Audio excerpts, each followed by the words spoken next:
Well, I'll tell you, anytime you play Purdue, you earn your win. And I would say that I have great respect for Matt, his program. I think they're still the best team in the league. But today we earned our win. It wasn't lucky. I thought we earned it from the get-go, the start to the finish. Second half, every time they came back, they made some plays. For halftime, that was tough to go in the locker room after playing so good and then giving them 3 free throws. I thought that, those 3 threes in the second half, I thought every one of them was in. They were in, they were out. Free throws are important. We missed a couple of them. We earned the win, and I don't apologize for that. I do say that, we're a little shaky at the end there, and that falls on me, not on the league. We didn't have a timeout, and we're trying to tell them what we wanted to do, but that is on me. That should be just automatic. So, heroes, we had a bunch of them, and I would go from least minutes to most. That might have been as effective as anyone. The crowd was one of the heroes. They were unbelievable tonight. Felt like old times. Mateen said that in the locker room talk. I just felt like the way we used to play and the way our crowd used to react. Marty Sissoko gave us about 4 minutes, and I thought they were incredible 4 minutes. He brought some energy. He did some things. If he can just hang in there with us, he's going to be a good player before we're done. We changed up the lineup for a variety of reasons. I don't know what the outcome was. Julius played very well. Malik struggled a little bit, got hurt again, but I thought the difference was Gabe Brown. I said to him in the pregame talk, 4 years you haven't been, you're like a couple other guys I've had in the past. You search campus to find out the first person you can guard. And I said, today you're going to guard. So we're not hiding you, we're putting you on Sasha. And I thought he did a hell of a job.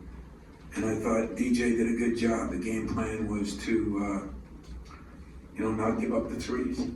And they went 1 for 9 from the 3. I'm sure people get frustrated. I was frustrated yelling at my staff on, 25 points. The guy got shot after shot, but we didn't give up threes, and we didn't give up Ivy getting to the line too much. He got there 7 times. He's averaging 9-10 free throws a game. And not making turnovers, gets us 57 shots to their 48. Turning them over helped.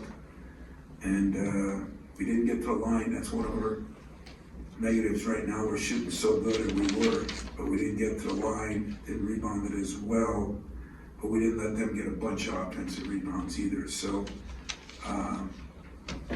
all in all, I thought we had a lot of guys that played well, and it was fun to see players and fans kind of reunite, and that's what we had. So, open up for questions. Tom, walking off the court, can you share your emotions, and was that related to telling about tonight's mark? It wasn't at all. It was just enjoying our crowd, enjoying our players, getting a chance to celebrate a little bit.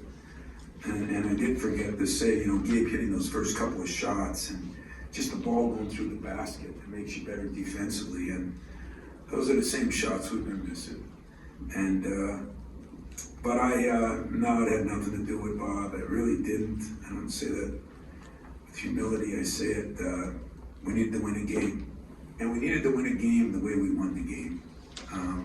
Had our moments of up and down a little bit. Had our moments when we could have crashed like, we have in a couple games.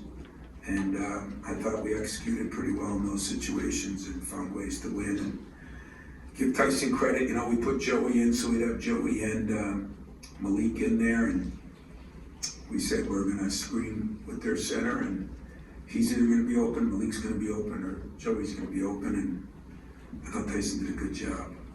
That was a big play, and we ran it earlier a little bit like that, where we got Marcus to lob. So they executed pretty well, and my joy was just getting a big win against a team that I respect very much. And Tom, I want to ask about the last play, and you kind of just went over who you were looking for, and just what it says about Dyson. You kind of look for a guy to hit that shot, all year, and then he steps up and does it. Well, he's been shooting well, but we wanted the ball in his hands because we thought he could get a shot. And but in all honesty, I thought they might switch out. And so we had Joey popping, we had Malik rolling up. It was 3 options on the play. And when he came off, he was open enough, and give him credit, he knocked it down.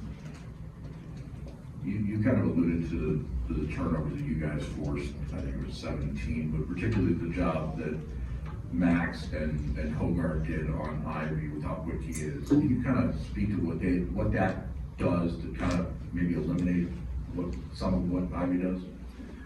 Well, he was guarded by those 2 guys, but he was guarded by an army too. I mean, we tried to wall up on him. He's a hell of a player. I mean, he can get to the hole. In fact, the only 3 he got was when they saved that one out of bounds and threw it back, and I just thought we did a good job of that. Now, he got to the rim a little bit because you pick your poisons, we weren't crazy in him getting to the rim, but we really didn't want to foul him, and we didn't want to give up a 3. We did a little bit of both, but that kid's a good player. I mean, really good player. And when you're trying to figure out whether you should dig on those bigs, I mean, there's a lot that went into the prep. And give my staff credit, they did a great job. Tom, you're plus 24 beyond the arc, but how does it feel coaching a game where you have 7 fewer turnovers? And that's sad that I gotta say good, but it is what it is, and I've been telling you that, you still gotta make some shots. Making shots energizes the crowd, and I don't blame them for being, maybe not quite like we've been, because we gave them nothing to feel great about. And nobody's trying to miss shots. I'm just happy for Gabe. He works so hard at what he does, and it means a lot when the ball goes in, but he did some other things today, and I was happy for him, and I was happy too I thought Max did a great job of kind of figuring out where he was, but on that last play when he threw that lob to Mark, he had gotten fouled, I think, a little earlier, and this time he just saw Marcus coming, and give Marcus credit, he rolled hard, and between the 2 of them, it was money. Tom, excuse me, when you said you needed that win and needed to win that way, what was the best part about that way that you saw? Well, I have, there's some good teams in this league, but over 25 years, nobody plays harder than Purdue on a regular basis. Doesn't matter if Gene was there, it doesn't matter if Matt's there. To win a game against a team like that, you just plug in the individual players. The program stands for that, which I think for the most part ours has too. We went a little bit null and void here for a couple of weeks, but I think in general, we had to win it by getting on the floor, getting after the loose balls. We sprinted back, we did some things, we contested at the rim, we took shot after shot, down there. I thought we hung in there with that pretty good. Julius helps us because, he's strong, tough, and a man, and very smart, Although I did tell him in the locker room, he said to Malik, why didn't you just throw it the other way, right out of bounds? Then they would have to take it out of bounds there. And I said, Julius, you can take that engineering degree and stick it where the sun doesn't shine, because they would have had the ball out back there then. And he goes, oops. So, not always are you basketball smart if you're academically smart, but he really is both, and he did a hell of a job too. Well, we struggled a little bit at freshman early. I thought Max looked a little nervous. I thought when Jaden went in, but God, Jaden's been so good for us in a lot of different ways. But don't underestimate what Monty did. Monty brought something, and the team just rallied around him. In the huddle, they were just so happy for him, and his day will come. Just to follow up on Gabe, Matt Painter just said that we shouldn't forget that Gabe was always a good shooter, and while he didn't want to come against him, he feels that this could springboard him. Do you see that in the bigger picture moving forward? Oh, definitely. And I said, you know, we've been shooting the ball pretty good, you know, we were one in the league, and we just missed shots. I mean, your two best shooters are shooting 16 and 9% from three. I mean, there was a couple bad shots, but it wasn't all bad shots like those ones today. I mean, I swear, I don't know who else. I think Gabe had one. I think Malik had one, and Malik had two. God, I thought they were in from where I was. And but I think this will give us some confidence moving forward. But we got to play. We're still not talented enough to overcome a bunch of mistakes. We have to play. Our line is very fine, and that's okay. It's been that way a lot of years. What do you make of your football coach sitting in the Izzo and waving his bonbons? You know, he told me before the game he was going to do it, and I said, you know, Mel, Judd always said the game makes fools of us all. So enjoy being a fool for a day, because normally I thought it was great, you know, him and Alan, and out there at the end we had Alan from the Los Angeles Rams sitting down there. I told him once, can you straighten out this official for me? And he stood up and said, I sure can. And wish he would have. But, you know, we had a lot of good football players back. Mateen and his crew were back. It's what I love about the place. And I'm really happy for our guys. It's been hard on them. And, you know, nothing's over yet. Hopefully this is the beginning again. And don't anybody say that, you know, we get better at the end of February, March. You know, I worked all February, worked my tail off. Just wasn't very good. I didn't do a good enough job. But it wasn't that I took went to Florida, Siesta Key, and stood around. I didn't do that. I worked, it just didn't work enough. And so, you know, this is one game. We got an incredible week ahead of us with travel and late games and other things. And yeah, what a brilliant opportunity, you know, where you're going to play some of the best teams. Let's see where you line up. Tom, you mentioned the minute that Maddie gave you, and that was part of the question I'm asking. When was the last time this season you saw your team play that hard start to finish? Because at times this year, you've questioned effort, you've questioned execution. When was the last time you saw it on the full game like you saw it today? It's been since the beginning of the year, you know, the first 10 games. We said that, I said that to you guys. I said in this same room that, you know, when we were on that 9-game winning streak, I just, you know, I did not like the way we were playing. And I think what I learned there is there's a fine line between you go into a staff room and you're upset about it, and even your staff is saying, hey, we just won a game. And so you gotta build kids up because everybody else is ripping them down, but you also have to live in reality. And the reality was we weren't playing hard enough. You know, when you play harder, other team turns it over. You get a breakaway, you get to the free throw line. Then if you're not shooting as well, those things come. And so I can't say that I'm pleased with the job I've done in that respect or that they've done. And I think their captains and their coach all have to take a little responsibility for that. And I will, I have. But I also said this is a good team. And it might be a very good team if we can put everything together. And the point guards are playing a little better. We're getting a little more rotation at centers. You know, we've had a little bit where our steadiest position was the 4. We've been a little up and down there now. But boy, if we could get Gabe and Max playing like I see them in practice, we go from good to maybe really good. Tom, after Tyson's big shot, what goes through your mind in that final 0.4 seconds? I was tired. I was tired of waiting for, I don't know what they were looking at, but that took a long time, didn't it? I was sick of talking to my team, you know.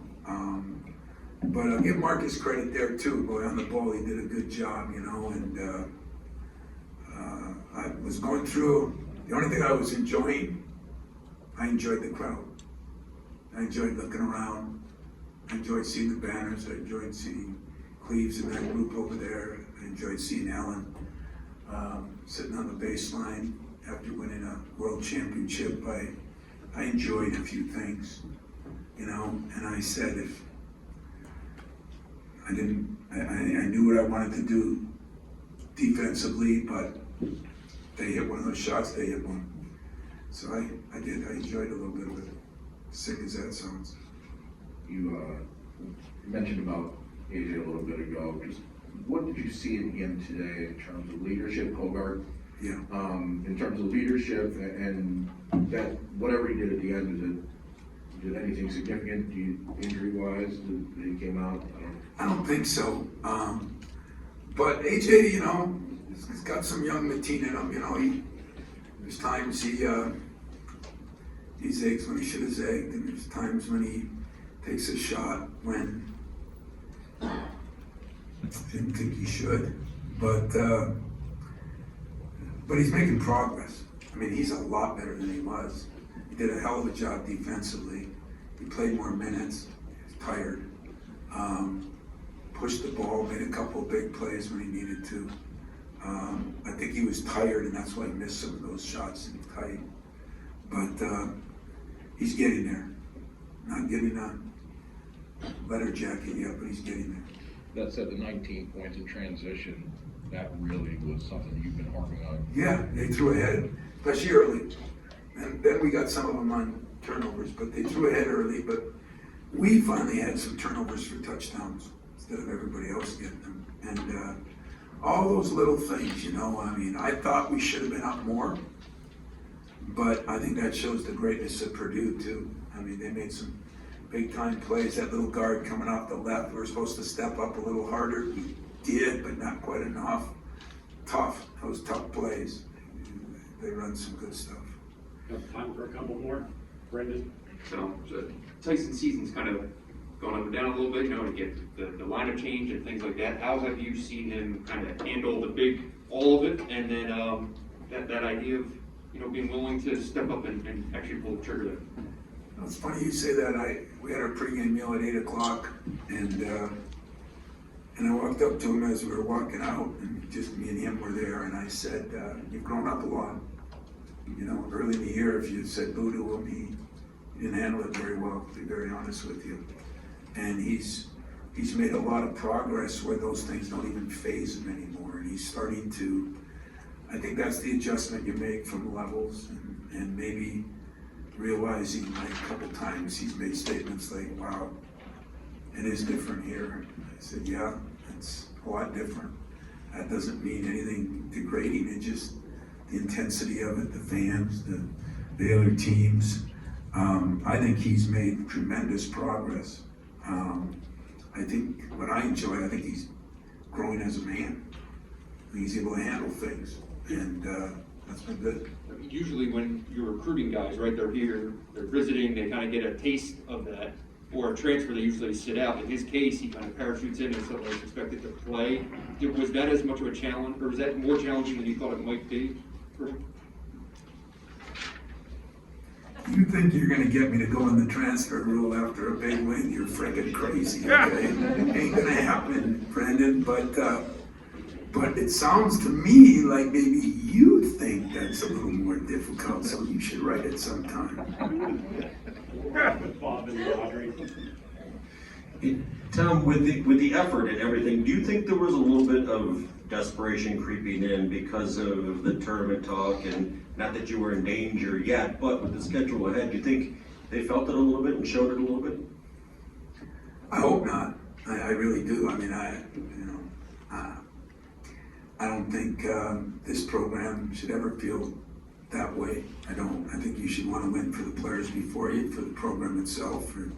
And I told them there's personal pride in this. You know, at the end of your life, it's your personal pride and the respect people have for you that matters. You know, nobody cares about anything else. So I don't know. It'd be a good question to ask them. I don't think so. I think they got sick of being kicked around. They got sick of figuring it out. Players, when you go on a 9-game winning streak, I mean, and you have parents and people and girlfriends and everybody telling you that you're so good, it's tricky. So, I've been critical of myself in this room a few times. Today we got after it. We got after it in the pregame, we got after it when we ate. I don't know if we use knives and forks, we just use fingers. We got after it in the huddles, we got after it at halftime. And I guess I gotta look in the mirror and say the same thing. I don't really care if they like me right now. I really don't. I know what it takes to be what we gotta be, and today we did some of those things. Now, can we continue to do that without great leadership? That's gonna be the trick, and I'm gonna have to do a better job. I have to make more meetings. I think Gabe is really engaged right now. He's been great through this whole thing. I mean, I think he knows the end's near and he wants to finish with a bang. And I was happiest for Gabe of all the players that we had today. Audrey? Tom, Matt had mentioned how Tyson's 3 sort of reminded him of Miles' 3 a couple years ago. And so did that thought cross your mind at all? And then how does that sort of just speak to the battles that these two programs, your two programs, have had against each other over the years? As most of you know that come through the office, although not as many come through it right now because of COVID, but last 2 years. But as most of you know, we have the TVs playing and there's games, whatever team we play that week, those games are on, just round the clock, 24 hours a day, And thank God a couple of years ago when I stood outside my office, I was watching one and we lost at the buzzer. It was down in there in Purdue, and I asked my video guy then, what the hell we got losses up here for? So now we got all wins. So it's great. You just feel good. You walk around, you see that game, you see that game. There's 6 games going on at one time. I'm happy as 10 men walking around. I stayed until 10 o'clock at night just watching old games. I watched Mateen in that infamous game when we played them around Christmas when they had a bowl game that day. I think our first major win. I watched that thing last night. That was a good omen. But what was your question? Well, just if that thought had crossed your mind, if you remembered back when Miles